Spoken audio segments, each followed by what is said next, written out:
A part of the legal process, we had an expert professor of religion from Harvard that sat with me and many members of our church to figure us out. What is exciting for me is that he wants to come experience this, of course. He was so blown away by the conversations. He realized, you guys are talking about direct experience. Yes. So because it's direct experience, then I would say when you come to sit with ayahuasca with us, you would basically experience Codyism or Tanyaism. Yes. Because yes, through a certain kind of lens, but in a very individual, direct kind of way.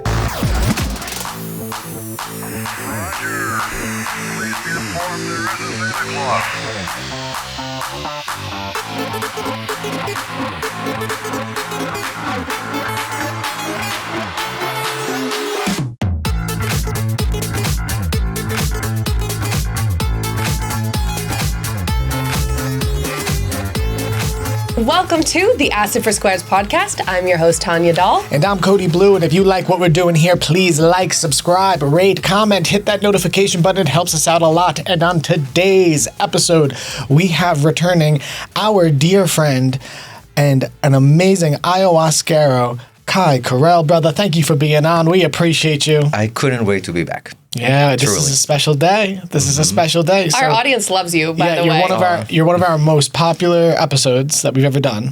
I truly loved every second of being here last time. Yeah, and this is a big deal, today's episode. So it's a big deal.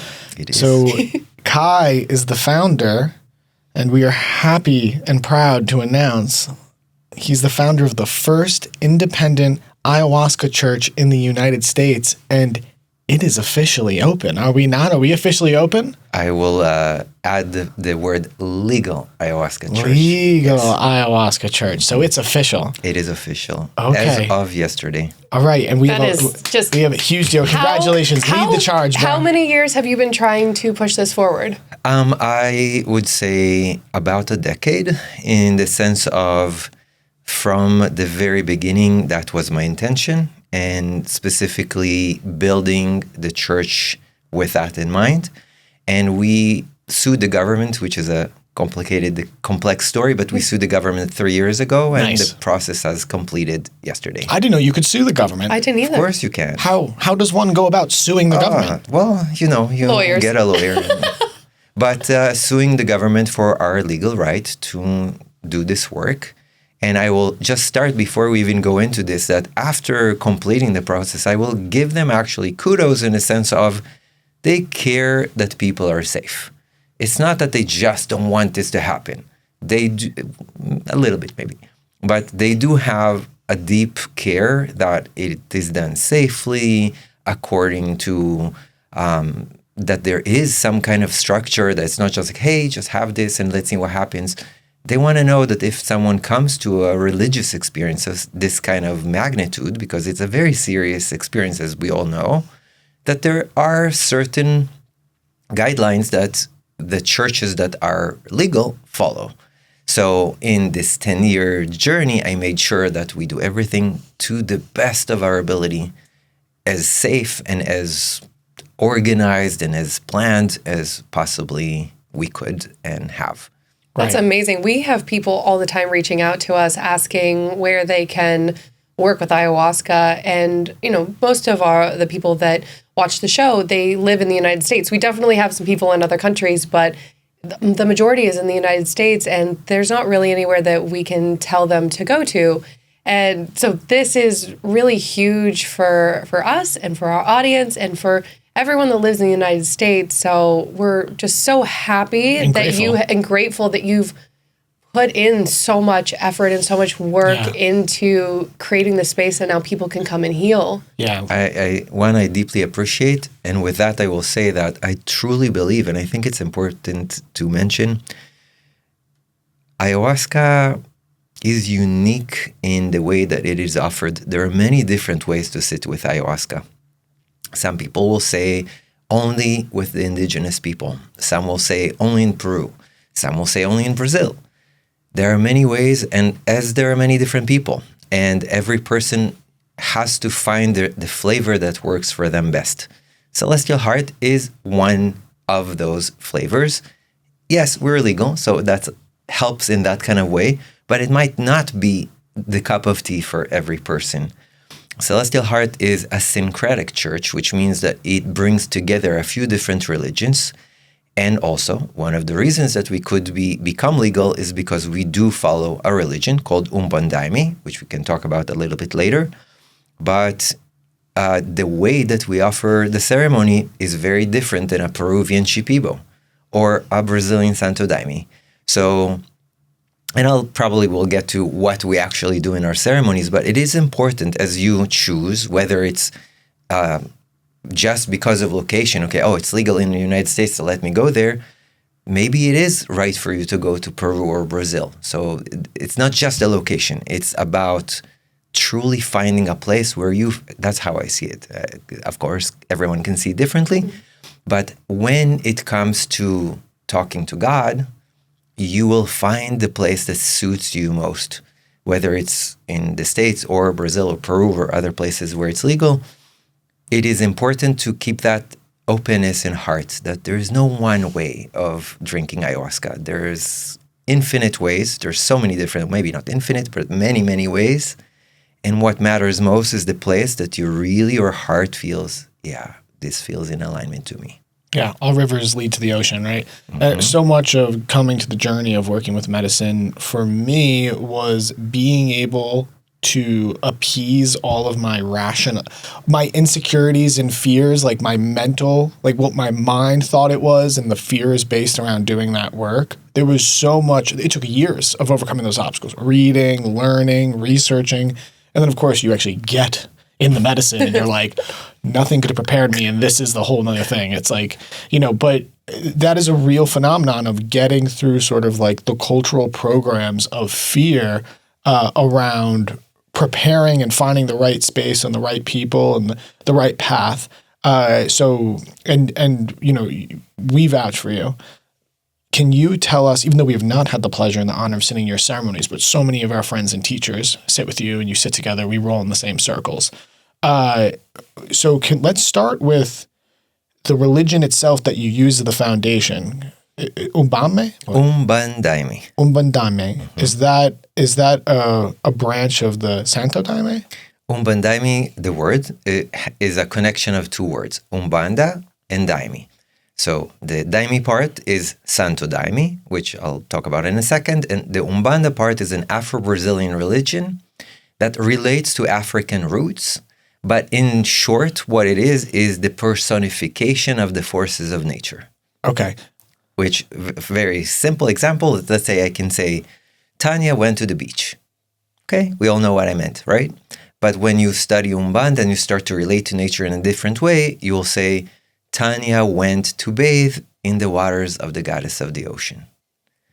It's the same thing, but the difference is that as you study about the goddess of the ocean, you realize that there's so many different teachings and stories and archetypes. So when you actually are experiencing these forces inside of ceremony, you drink ayahuasca, which brings us closer and closer to nature, and you'll start to identify what I'm feeling right now is Yemanja, goddess of the ocean. In a different moment, it's very stormy, or Iansa, goddess of the wind. So there's a big part of personifying nature and learning from nature as it appears or as it comes up within ceremony. That's the Umbanda part. And there's much more to it, of course. And the Daime part is let's call it technology that comes from Santo Daime.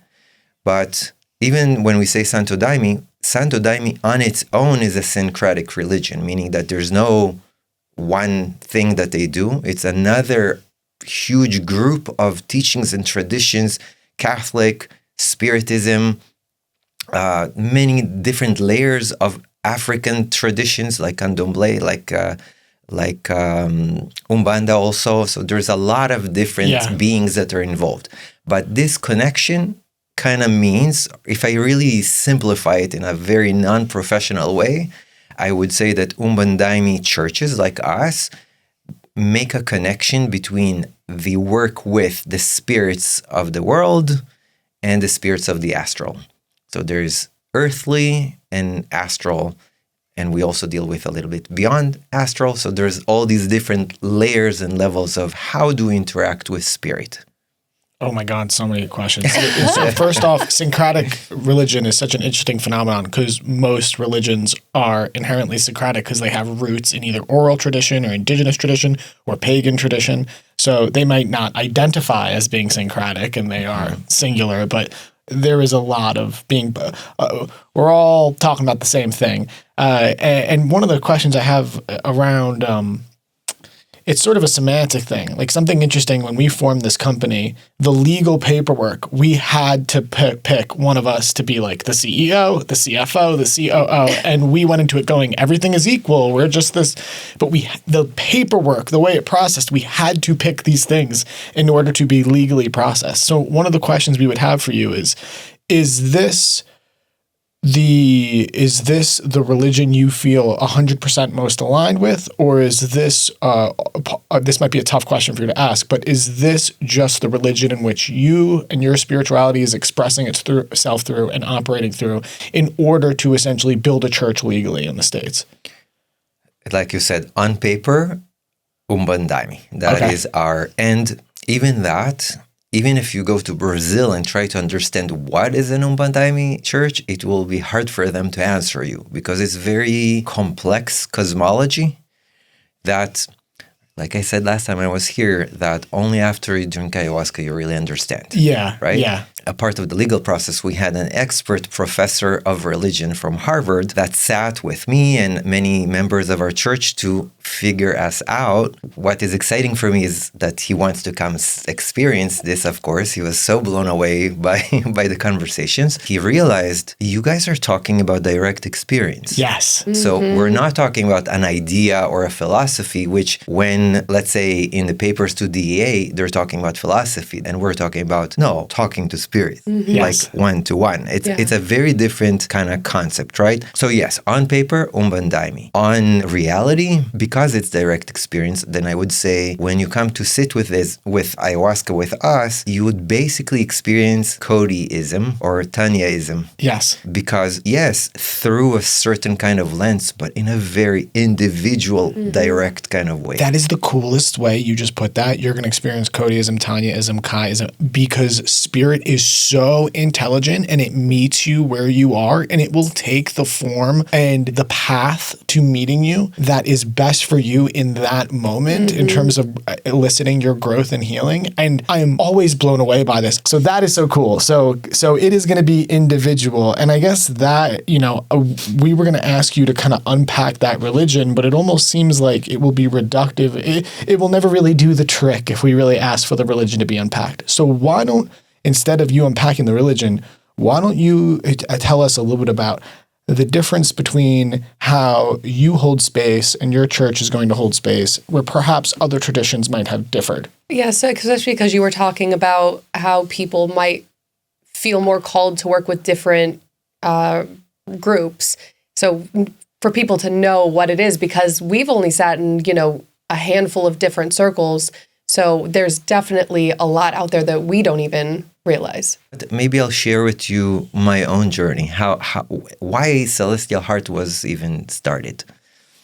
Did I share last time? Yes, I did share about my own first time that I drank. Yes, right? at the house. It's okay. We repeat ourselves a lot on this show.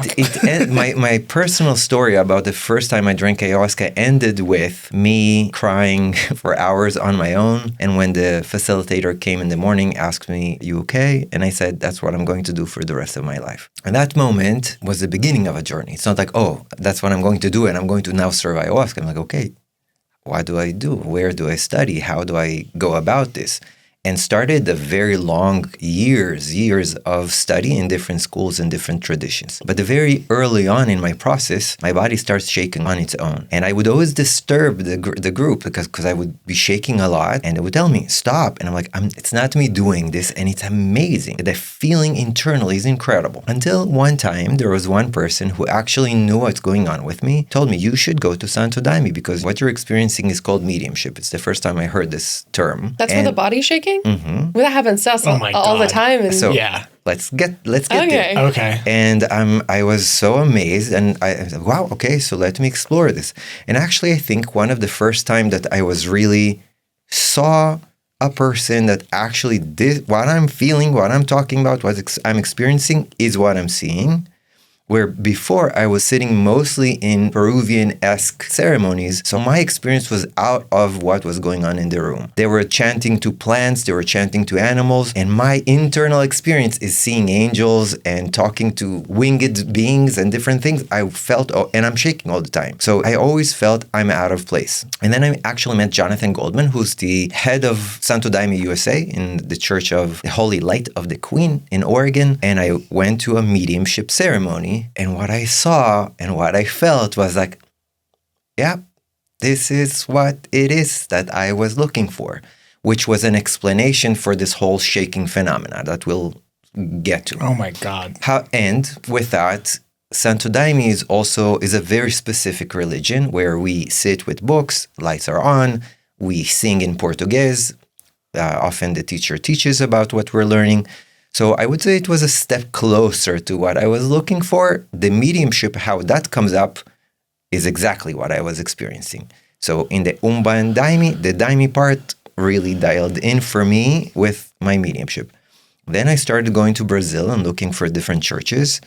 Eventually, I found one of them in Rio de Janeiro. And that was the next mind-blowing experience where I'm in ceremony where the mediumship is completely invited and welcomed. There's most of the people in a ceremony there's 100, 150 people. Ceremonies happen during the day in the light. Most of the people are mediums, so you just people shaking, moving, doing different things. That for me at the time, I was just like literally just blown away. I didn't want to close my eyes. I was just like, wow, what's going on here? It's incredible. And the teacher teaches you throughout the ceremony, different religions, different philosophies, different ideas, guiding you in the journey. And that really dialed in for what I was looking for at the time. Because I often felt in many ceremonies that I come to, I received them, which is okay also. There's other forms, Shipibo, for example, I love. It's not where I am right now in my journey. Do I have anything against them? No, it's just not for me. So where in most Peruvian works, I sit, I drink, and I'm by myself, in that version of the Brazilian work, I'm guided. And I'm told not where to go, but what's going on. Right now, we have these kind of angels. This is how you interact with them. Right now, we have these kind of angels. This is how you interact with them. So I felt very safe and comfortable in a guided situation like that. After that, I met my other teacher, Sergio Negri.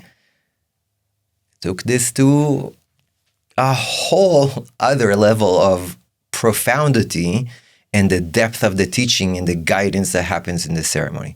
So over years of me experiencing many different traditions, I created Celestial Heart, which reflects what for me feels a place where you're guided. There's a lot of guidance and a lot of teachings in the ceremony. And mediumship is involved, Umbanda, so nature, all the different elements of all the different churches that I've studied throughout my life. And I think for me, what helps is that it's in English. So I don't need to speak Quechua or Portuguese or Spanish, but the guide is actually speaking in my own language and I can actually interact with the teachings. Yeah, this is so beautiful and amazing. And I think that's a big, it's sort of a misnomer. A lot of people you talk to, they're like, oh, I want to go to Peru. I said that. I was like, I have to go to Amazon to do it traditionally. But not being able to speak the language, even though there's usually a translator, an ayahuascaro, like a facilitator who's translating with the shaman, but it's different. But okay, this is a big deal what you just said, and I was getting a little emotional hearing this. I did not fully understand that that's what the hand movements were, and we are having the same exact experience, and often feel very uncomfortable in ceremony, especially because, you know, like I first sat with the Santo Daime. You know, we sit in those more traditional spaces where our movements and light language is not invited, any of that. And often it is a tug of war to keep trying to stay contained. Actually, one of our early teachers and ayahuascaros we'd sit with, you know her, Amber, her philosophy was that it was energy escaping, and it would be that it was a problem. You needed to channel that inwards, energy escaping. But for me, my hands start vibrating like this, and I go into an altered state of consciousness, and I watch as my hands are like re-gripping the space. Tanya, I watch her hands flip inward, and she starts, I don't know, her fingers come together, and she starts moving in this very specific way. It's a little more feminine. And this is what we do. And we've actually had to do more work privately one-on-one and move out of the larger groups because the container cannot contain, it's not made for, look, they're always cool with it. The true shamans, medicine people, they can see what we're doing. They're in the medicine too. And we're all seeing what's happening. And no one says things, but it's still, I feel shame and embarrassment sometimes. I went through the exact same process. What's going on, man? Like, what is this? It's just a different form of ceremony. Yeah, but why is it not for everybody? Like, why is everyone not doing that? There are many reasons to that. And I will tell you, the fact that it's not welcomed is just lack of knowledge and lack of study. And I can tell you, even up to this day, for example, there are Santo Daime churches that completely forbid mediumship. So you will be asked to leave, even during ceremonies. Like, okay, if you're like that, then go stand over there in the corner or outside until you're coming down and come back. And I can tell you, I remember that for the first church that I was talking about before in Rio, after ceremony, after seeing what I got to see, I went to the teacher and I said, I hope my mediumship wasn't too much. He said, Kai, it wasn't too much. It wasn't enough. There's so much more in you. Let it out. Imagine how I felt. Finally, instead of feeling shame or unwelcomed, finally, not only I'm invited to, I started learning, what is this? And why is it happening to me? Over years, I realized that there are over 70 different forms of mediumship that come to us in different ways. The most common with ayahuasca is the visionary state, clairvoyance. Close your eyes, you see visions. That's the most common. Then the other one, I would say second common, would be either auditory, so people hear sounds, or what we call feel-see, which it's like you're seeing, but it's not a vision, it's like you're feeling it. Like if you have it, you understand what I'm saying. Yeah. It's like intuition, you know it, you see it. Clairsentience. If you keep on going, there's one called irradiation. And that means that this is my hand. There is spirit external to me. Imagine that this is a piece of metal and I take two magnets. If I move the magnets like this, what's going to happen to the sheet of metal? It's going to move. So this is you. There's spirit from the outside and starting to move your body. It's just influencing you, irradiating its influence on you. So your body starts shaking. At first, it's not that you are learning the spirit. The spirit is learning you. It is way more complex for a spirit to go into a small, tiny human body. Right. So in the beginning, it's not very articulated and very intelligible. So it's just like you're just shaking and you feel as if it's not under your control because it's not. Your body is being moved. And then as you continue without fear, with guidance, and there's a lot of practices. It's a very methodic practice, actually. It's a university. I understand how to clean the body in a certain way, how not to be afraid of it, how to open to it. It will start to be more and more articulated until it's very specific movements and the body moves in a very, very articulated way. That's what mine always does. It literally starts off, it's always this for some reason. She's more there. I can tell you, it's a specific archangel. So that's the thing. This is a specific archangel? Let's fucking go. I know we're supposed to do the other one. I don't care. We can talk about something else. We'll do another episode later. Let's do it. Go deeper. This is what's up. Wait, so I want to hear. So what is this? What is going on? This is Archangel Raziel. But you see, actually, before we even go there, that's what's important to understand, that as you actually study this, you realize not only it's not scary, it's incredible. And it's guidance. However, I will say this, going into this with no information whatsoever is scary for the shaman, because if everyone starts going without control, they feel they're losing control over the circle. So they see this like, just stop, stop, stop. But if you find someone who studies mediumship, they'll be like, keep going, and guide you. You know, I always say this, you only need the shaman in 2 moments in the ceremony. When things go wrong and you need help and you're, on the floor challenged. But even more important is when things go really well. And you need to be, you're at the door about to receive your angel wing. You want the shaman to keep going. Not like stop, but they need to know what's going on. They need to see it. Brazilian tradition is, many of them are very based in the study of spiritism, which means that shamans who study spiritism, they see the spirits that are present. Mm-hmm. For me personally, in many other ceremonies I've been to, they interact with the plants, they interact with the animals, but not so much clearly understanding the spirit part of it.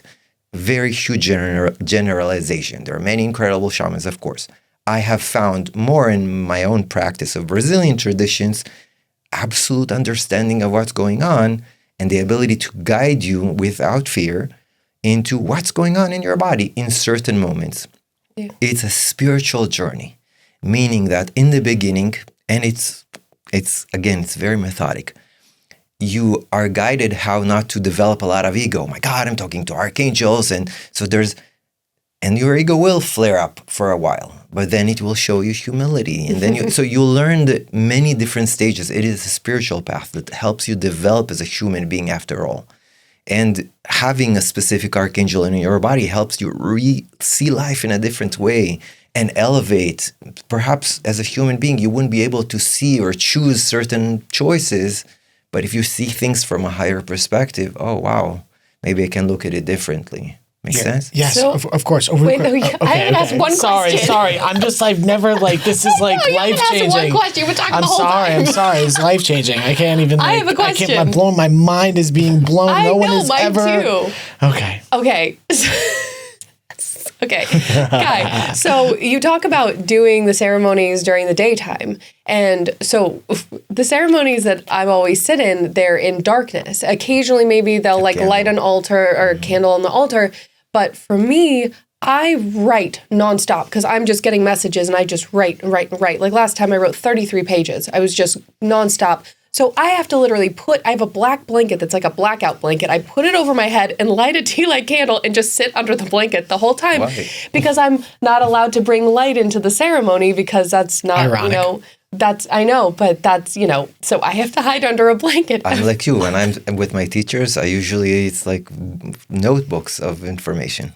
Yeah. But for us, we always sit in the light for many reasons, but that's one of them. It's like, because from experience, you really can only capture about 10% of it, what you're experiencing in the ceremony, even if you write. Mm-hmm. So it is important to write. It is important, even if it's bullet points, like a little bit, so you can continue the integration process. Like you read what you wrote and you work with it. So it is very important. Yeah. So when you were talking about the archangel thing, because I've always wondered why it always does this, and this is usually what happens right before the channeling happens, which I think we talked about last time we had you on the show, but it opens up a pathway for more clear communication.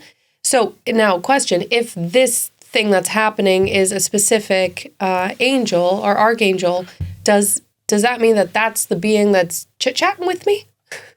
Most likely. So who is this person being, by the way? We say it like this.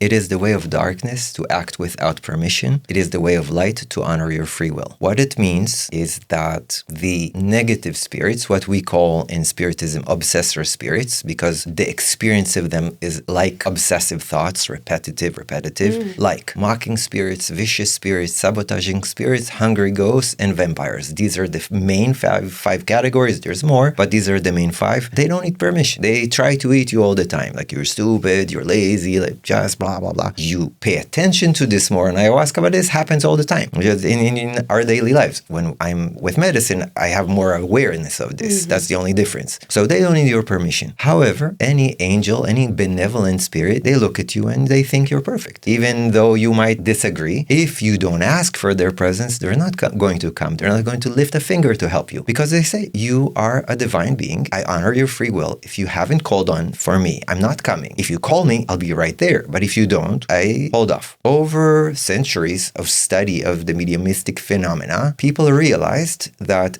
every being has what's called a salutation, which is a specific movement that is an act of permission. So what you were showing to us is the salutation of Archangel Raziel. It happened to you. You didn't study it. And actually, that's one of the incredible things in this, is that when you look around for a person who's completely brand new to ayahuasca and they're doing a salutation that I have learned, they haven't. Their body knew. Their body knew how to go into that salutation that will invite that kind of spirit. Yeah, it's the same movements every time. What you're doing is you're calling Archangel Raziel. Raziel is a word in Hebrew that means the secrets of God. And Raziel, once you have entered the salutation, okay, you're saying, Archangel Raziel. You are actually saying the following words without saying them. I call upon and I invoke the presence of Archangel Raziel. You only need to do the specific movement that you did. And once that is received, or the word would be registered, okay, so the channel now opens. And you, over time, will study the different salutations of the different beings, which also helps now if the shaman or ayahuascaro has studied this, and they look at you and they see you in a certain position, you just told them everything they need to know. Okay, she's talking to Archangel Raziel. It helps me understand what you need, how to guide you. So, for example, in Celestial Heart, in second cup, there is a whole portion that's called the angelic court, because we work with the angels. We understand this, so we teach the salutations. We guide people. This is how you get there. It's not just if it happens. You can make it happen. You can be what we call an active participant in your own healing process. You can drink the medicine, just be passive the entire time, but you can also be very active in calling the kind of help that you wish. Now, it doesn't mean, it's important to say, it's not that I'm calling Archangel Michael and immediately an angel flies in. I start to experience what we call the irradiation of the blue ray. Archangel Michael belongs to the blue ray, so I can maybe just see colors blue. I can start to feel different ways. My body will move in certain ways, and I start to be influenced. And the influence of being in the blue ray will guide me in a certain kind of way. As we study about Archangel Michael, which represents the higher self, you'll feel more noble, you'll feel more patient, you'll feel more able to see the problem that you're talking about more clearly. In a different moment, you want Archangel Raziel, which will answer you in God's secretive way. It's not going to be words. It's not going to be understood. It's going to be impactful for you. So you will learn more by intuition. There is one that I love, Archangel Yophiel. After, if you remind me, I'll show you the salutation, but not on camera. This is awesome. Archangel Yophiel, it's a feminine angel. And the stories about her is that Yophiel in Hebrew means the beauty of God. Her gift is that she's able to see how God sees every soul, even archangels, anyone. And there's this beautiful story that says that when she enters the angelic court where all angels are present, they all basically gasp for air. When they look at her, it's so beautiful. Her personal beauty is so strong that when you look at her directly, you see white light. You cannot look at her. It's too beautiful. But when you look at her, you can see how you are seen by God, and you gasp because it's, how can it be? It was so beautiful. So often we call Yophiel to the work in order for people to see how beautiful they are. Or look, let's say they are there with a partner and they have a problem, and just working with this angel, looking at their partner, wow. So it's utilizing the proper study behind angel or archangel or other spirits that we work with, but not just to feel good about myself, but for a purpose, to utilize the teaching to go deeper. And again, that's why in Celestial Heart, the focus is the study. The focus is the teaching. So it's not just, okay, I'm flying with angels. How is that related or translated into your relationships? How is that translated into your daily life? So learning how to be impacted by direct experience and then utilize this as impact deep in my soul, that when I'm out of ceremony, I start to act in more angelic ways. According to these traditions, the human journey is called the process of angelification. Whoa. So you are slowly angelifying your thoughts, your feelings, your emotions. You're learning how to refine and refine and refine and understand the challenges of material human form and what it means. And that's where, when you experience an angel like that, you don't necessarily have to understand. It's like, for example, my phone, okay? So if I see, iOS upgrade, and I click yes, what happens to my phone when I do an upgrade? Gets updated. Yeah, but right, it shuts down? It shuts down, right? So it shuts down, and there's like this line. So in between, let's say version 1 upgrade, version 2, there's a shutdown. Yeah, literally, we've had that happen to us. What are you doing? You are clicking yes, upgrade. What happens next is the line. And you suddenly find yourself, wow, life is different. You don't need to be completely aware of the upgrade, what software they're putting in. No. Mm-hmm. But you click the button, upgrade me. And the upgrade happens on its own. One time they had me repeat upgrade my avatar like 3 times. And I was like, I don't know what this means, but I'm saying it. Yeah, to put it in the framework of the human experience is the angelification, as our angelification. That's so interesting because we all, everyone is congealing around this idea of a simulation. So we can, at least science is catching up with the probability of that, right? So everyone's now going, well, why? And a lot of where we're settling is, well, it's a school, So what are we here to learn? How are we here to grow? And to call it the angelification is to imply that these are souls or beings or social memory complexes or that are or ourselves that are so evolved or such a high point of evolution. And are they coming back to help us or using their free will to help themselves or to help us evolve as well? Is that what's happening, or to become more like them? Are they assimilating us more into their consciousness? Are we estranged? Like, what's going on? The most authentic answer that I can give you is I don't know. Okay, neither do we. And I believe I can say it's not so important in the sense of we're trying to figure out the process, where what we are aware of are the symptoms of the process. How the process happens. We always say God works in mysterious ways. All I can tell you is from all the years that I've been doing this.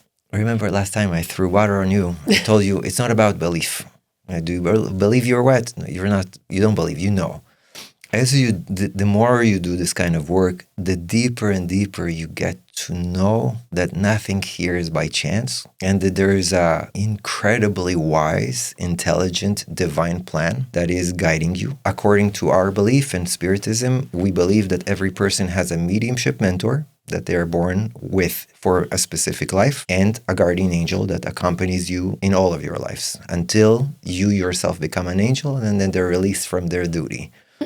But, I always say, like, what if I don't believe in angels? Someone listening to us right now and say, I don't believe in angels. The answer from our religion is, it's okay. You don't need to.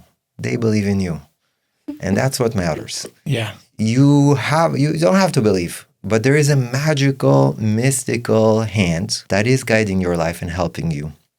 There's an incredible movie. I don't know if you've seen it. It's called The Cokesville Miracle. You heard about it? Mm-mm. It's about, I don't remember where it is, maybe Ohio. Forgive me, people of Cokesville, Miracle, if I'm mistaken. But it's about a person, a terrorist that blew a bomb in a school.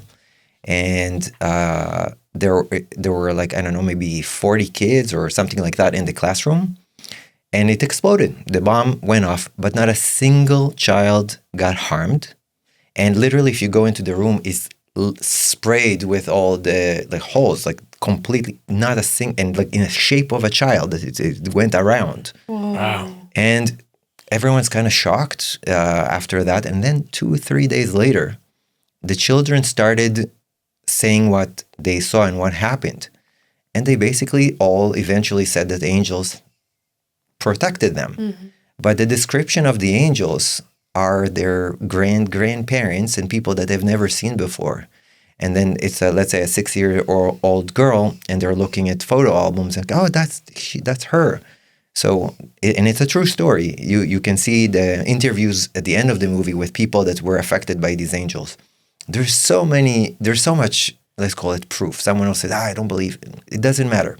At this point of the game, where I'm at is whatever religion I choose, philosophy, non-religion, non-philosophy, I realize that at the end of the day, what matters is this pattern of thinking, is this idea of yours, whether it's religious or not, does it empower you to your greatness? Right. My cousin, she was doing some work in Ghana, and she had a group of men attack her and start ripping off her clothes, and all, we're going to do terrible things to her. And she said that this light figure came in and literally pushed all the men off of her. Like they just moved completely back, and she was able to run, and they couldn't even chase her. Wow. Like they were held back. And she said it was the craziest experience ever. And it was this like light being, she could see it holding these men off of her. Wow. I completely believe in that. Of course. Yeah. So what you're saying with the classroom too, I love those stories. You see the movie and talk to me after. Okay. The stories of these phenomenon, oral, documented, are legion, are unquantifiable. They are so common that they are not even really heard when they're said. They're just written off as myth or folklore, or these stories. We could spend hours and hours and hours sharing these stories, let alone our own personal experiences with these beings. To call them that, I have so many questions, but one question simply. I know we're all saying that there's only so much we can perceive with our limited mind down here on Earth. You're saying you don't need to believe in them, they believe in you. But if you use your free will to choose to believe in them, what can that accomplish? What can that strengthen the channel? Can it strengthen the connection? Can it give them more permission to intervene? And is that really the key here to invoking the angelic realms for support? That's the one common, let's say, expression of almost everyone I've read about that channels angels, that one of the few messages that they are able to write or receive from the angelic realms is, why you guys are not calling on us? Oh my God, that's what they always say. They're like, we're here all the time. Call on us more. That's usually the message. Yeah. And as you practice that and as you work with that, you start to understand what it means. It's we always say that the most famous angels on planet Earth are parking angels. It's almost like the only time people like angels find me parking. What about other moments? They are great, though. Right? They're pretty busy, right? So there are what we call the known and unknown angels, seen and unseen angels, known and unknown archangels. So angelology is a whole study on its own.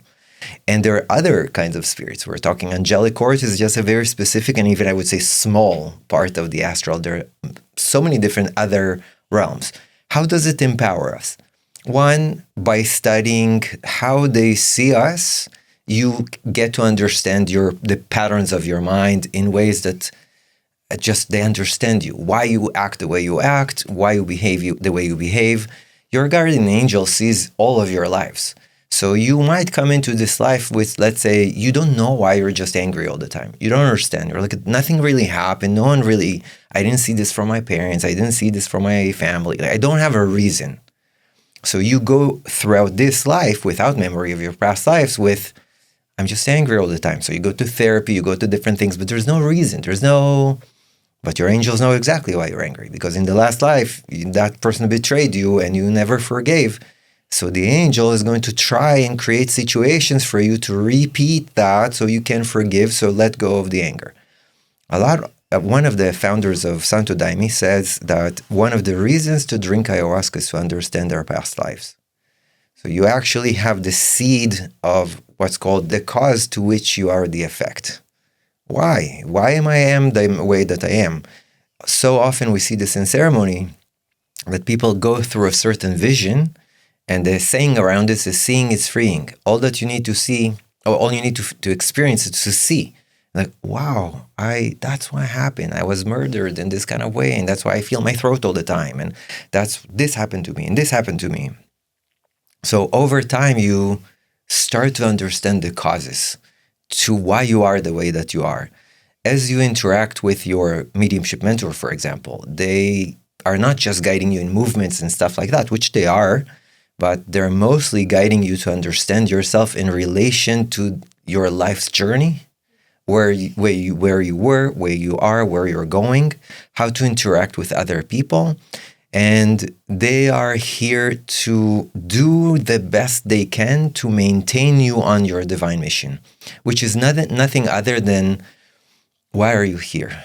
You came here to learn usually something very specific or offer something very specific. The more involved you are with your mentor, more likely you are to maintain closeness to your divine mission. And what will make, let's say, one person feel that they're going for same person, okay? One is working in Starbucks and the other is working for Starbucks in a different place. One can start their morning, oh my God, I got to go to work. And the other person, I get to. It's a part of my vocation. I get to smile at people. I get to open their day happy.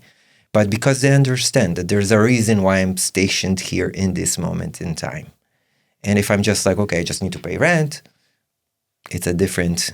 So learning what's my vocation, what's the meaning behind what I do, why am I placed here? That's one of the many million things. Kai, I'm starting to think you're our mediumship mentor here, brother. So trust me, I am far from that. Is a mediumship mentor usually like an astral being? Or is it actually physical here? No, it's always being in the astral. That if they are a mentor to a human being, most likely they were a human being themselves before. Mm-hmm. It could be that someone you know, could be like a grandparent, but most likely not, actually. It's someone who is understanding the exact specific structure of your mind and what you need for this lifetime. But I will say the most important thing, because I often see people channel or different beings, aliens, different things. When we're talking about a mediumship mentor, it's most of the time like a trainer in the gym. They're not going to say, Cody, you're so amazing, just keep going. Right? Imagine, so you and Tanya go to the gym, you each have a trainer, and Tanya's trainer is just saying, look, just sit there, watch TV, and Cody goes to his trainer and says, I don't like sweating. Can we do something without sweating? Yeah, sure. Just relax.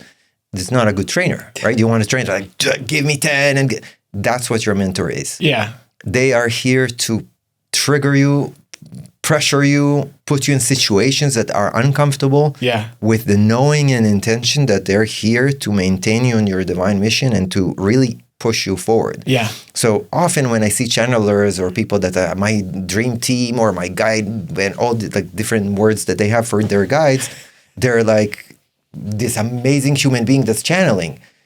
My experience with my guide is like, Kai, you're not doing this, and this is wrong, and this is wrong, and this is wrong. That's more what I've been studying. That's how it comes. The first, as soon as we enter the space, they're like, this is everything you're doing wrong. It's very It's either that or they make fun of us. Like, we get roasted. We get roasted. Because it's like a trainer in the gym. They only have one interest, which is to do the best they can to help you grow in this lifetime. Mm-hmm. I think that this is just so fucking cool and fascinating. And one of the things that's so fascinating, because, and especially for our audience here, like, they're seeing in real time, like, you just told your whole story of how you got to where you are, and us realizing this is where we are, and this is the shame that we're feeling. Like, one of the things that I've never talked about, never communicate, I'm going through currently with sitting in ceremony is, if I do not vibrate and move, I am in pain. So when it can get to that place. So I'm either in immense physical discomfort, or I'm moving. So I'm like suppressing the energy. So it's either I'm sitting there, vibrating and doing whatever this process is, or I'm shutting it down. And it's wild to hear that this is mediumship, I guess, to some degree that we know. And I think the real interesting thing is we really have been feeling called to train specifically in spirit communication. It happened very recently. The long story short is I got invited onto a panel for clairvoyance, and Tanya really should have been up there with me. And I think that led to us having a conversation of being like, really Tanya me going, oh my God, I am sensitive in this way. I just have never talked about it like that. And Tanya realizing this is a part of my identity and experience. Yeah, because when I was listening to what they were saying, I was like, yes, yes, yes. Yeah, like everything. I was like, of course, like all of this. And there were people up there where it did not sound like they had actual experience. It almost sounded like they were regurgitating things they have read, not like actual, like, when someone's real and they're like, no, this. These are the symptoms. This is the experience of it, not, here's the love and light, like beautiful, brought to you by Hallmark version of it. Because it's not super clean. It's kind of messy. You want the real deal, I can tell you. When my wife Jade and I, when we go to Brazil, we go to the real deal. A real deal. There's no Instagram, there's no image behind it, and you will just have your jaw drop from the second it begins, and the person's so humble, they don't want anything from you. The word is you come out knowing you just experience spirit coming through. It's very different, and mainly because most of the people who study spiritism in that kind of way, they, like I said earlier, they utilize this study as a spiritual path. Like Celestial Heart, it's a spiritual path. That's why we're also coming back to the church, and from the beginning, I will say, the main difference for us as an ayahuasca church is the fact that we're not that you will not heal if you come to work with us, but that's not what you're looking for. It will be a symptom of the study. But if you're looking to heal with ayahuasca, then go to Peru, to places where the shaman is more a healer. Here, the healing is a symptom of understanding your spiritual journey. And the study of mediumship and spiritism is in assistance to you, but it's not that I'm here, I'm broken, I'm here to heal. It's more like I'm a serious spiritual seeker. I want to know about God. From my own personal direct experience with God, healing will transpire. Yeah. See, so it's a very just different angle of looking at it. Mm-hmm. So when you go to Brazil and you go to people who work with mediumship, that's their goal. Personal transformation. So even if the person is channeling for you, let's call it, that is a part of their own training with their mentor. Mm-hmm. And often they will say, if you came to that person specifically, whatever you asked about, whatever was conversed in that channeling experience was not just for you, it's also for them. So you will go home and they will go home and write their homework. I need to work on this, and that's why she came to me, because I have the same thing. So there's really more of a introspective perspective of what is the work of spirit. Mm-hmm. Where in the West, it's more like a person is empty and they're channeling for humanity. It's like, but what about your connection to the mentor? Where is the mentor, like that? What about you? And that's where I feel it's important to study mediumship and spiritism in that kind of way. What does it mean about me? How am I working with this? Instead of like, I'm talking to angels. Wow, I'm talking to angels. It has to show in my behavior. So many times in my life, people tell me that they channel Jesus. I'm like, okay, then give me the other cheek. Then show me that you're so amazing that every moment in your presence, or an example recently, someone that says that he channels Muhammad. When we say Muhammad in the Islamic traditions, we always say, Muhammad, peace be upon him. Because when you are in the presence of Muhammad, the original one, peace was upon him. You felt peace. That's the energy. So I'm saying, listen, if you're channeling Muhammad, I want to see that in your relationship with your wife and your daughter and that peace be upon you. If you're that an amazing channel, then it should be reflected in your behavior, not just when you are on stage, but all the time.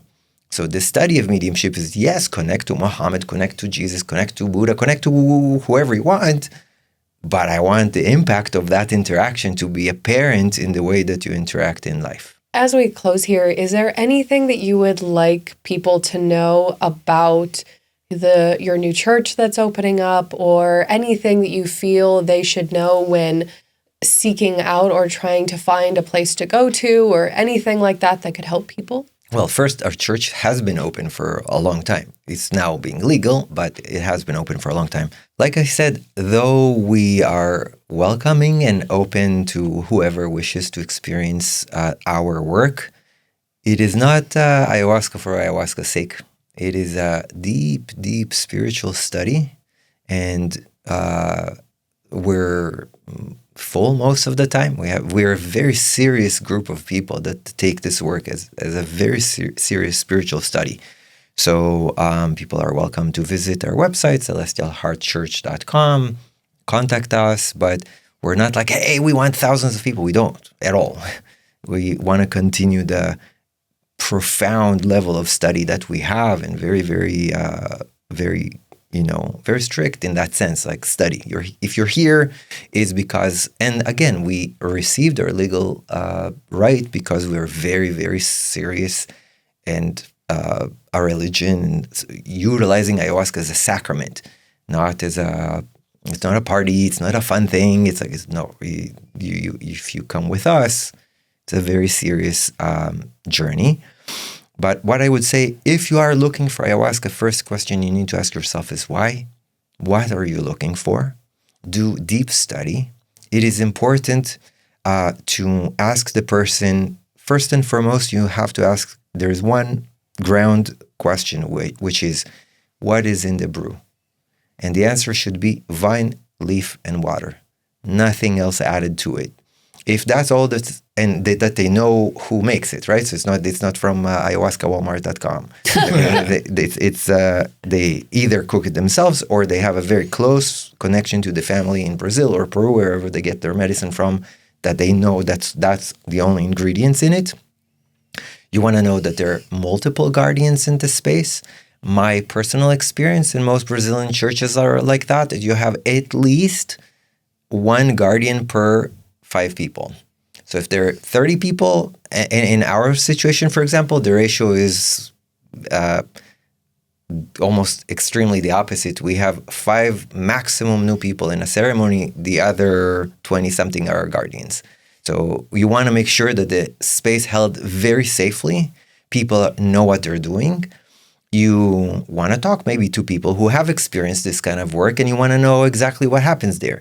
So, for example, for us, when people want to come work with us, we explain to them, it is a guided experience. There's teachings there. It is a mediumship church. So you'll see people moving in ways that might be, you don't have to do anything, but you need to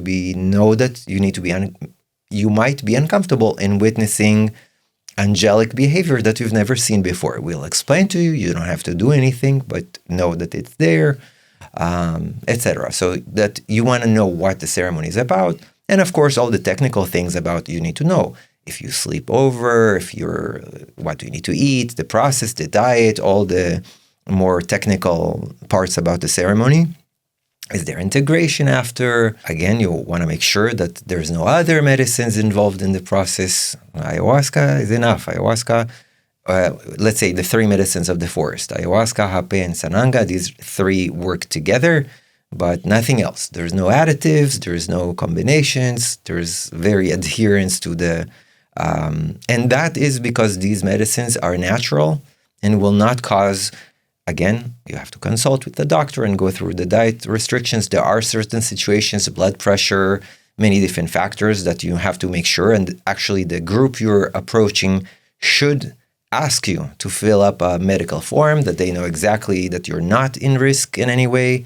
Make sure you tell them everything that you're taking, supplements, medications, so they are checking in with you. They should be asking you about your mental state. So if you have bipolar or different experiences, that needs to be shared. And you want to know that you're aligned with what is being offered. So, for example, if someone comes to me and they say that they have something very physical that they need to heal, I will invite them to find Shipibo, where there's a one-on-one work with the shaman that they will sing to you. They'll know what plants for you to use. If you are there, I would say more communal and singing, then I would say maybe indigenous, maybe Brazilian works. What is that you're looking? If you're a spiritual seeker, maybe Celestial Heart, maybe and spiritual seeker more in the intellectual and mediumship way, then Celestial Heart. Other places, if you want to, I can literally in Brazil can tell you specific churches for it. There's a Sufi-based one. It's very... You can feel free. Determined, So there are many places according to what you're looking for. But even... Also, another thing is like when you do find a church and you finally go there, don't feel that you have to stay forever. That's happened a lot to people that they come and they experience ayahuasca with one person, like me even in the beginning. And I thought that's what it is. And for example, if I would have stayed, I would never realize about mediumship, never learn anything else because I was told not to. So I would just feel like you, uncomfortable and holding my hands like that and just the whole work just like this. So I definitely invite, and including even people that sit with me for a long time, so go see other things, go experience, even if your conclusion was, okay, I don't want that and I want this, but it is good to experience different flavors of the work. And I say that also, now that we got to this place of our legal protection from the government, it is important for me as a prayer to all those who work with ayahuasca in the world, in the States, in Peru. I'll be very clear, guys, we're in this together. There are thousands of flavors of this work. We're here to support each other. If someone serves ayahuasca in a different flavor than you, support them.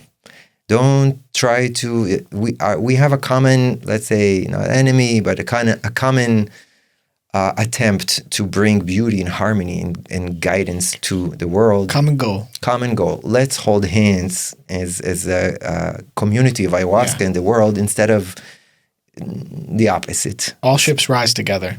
Exactly. And brother, this is beautiful for our audience to know a church that, now we have some place to point people. And one of the things I want to say is that I was very much like an agnostic person coming to ayahuasca and coming to this work. And I judged it. I didn't understand. I thought this or that or this or that.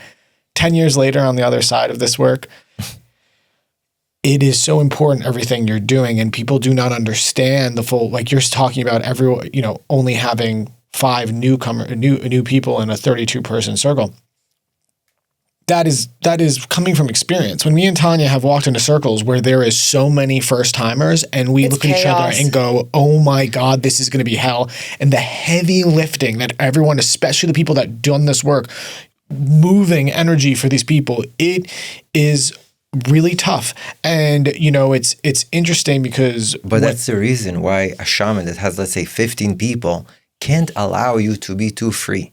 If you imagine that 20 people that are new to this work starting doing mediumship and one person's freaking out because they're seeing them do this and it scares them, or someone's talking languages, and they can't. Right. They can't. And that's why they have to kind of maintain a certain... Yeah. Well, the funny thing is, I don't view it when we go into those states of consciousness that we're doing it. So to us, we view it as like it's the same spirit that's working through the whole circle. And if anything, it's using us as an instrument for attuning the entire circle as well as ourselves. I don't know. Mm-hmm. Obviously, we're neophytes. So gang, if you're still with us, like, subscribe, rate, comment, hit that notification button, follow our brother. Where can they find you? Kai Karrel, KAIKARREL.com, or Instagram. Or I'm sure a link through this episode or something. Yeah, we'll put links below as always. All right, we love you all. Take care of each other. Take care of yourselves. And until next time, bye-bye now. Bye.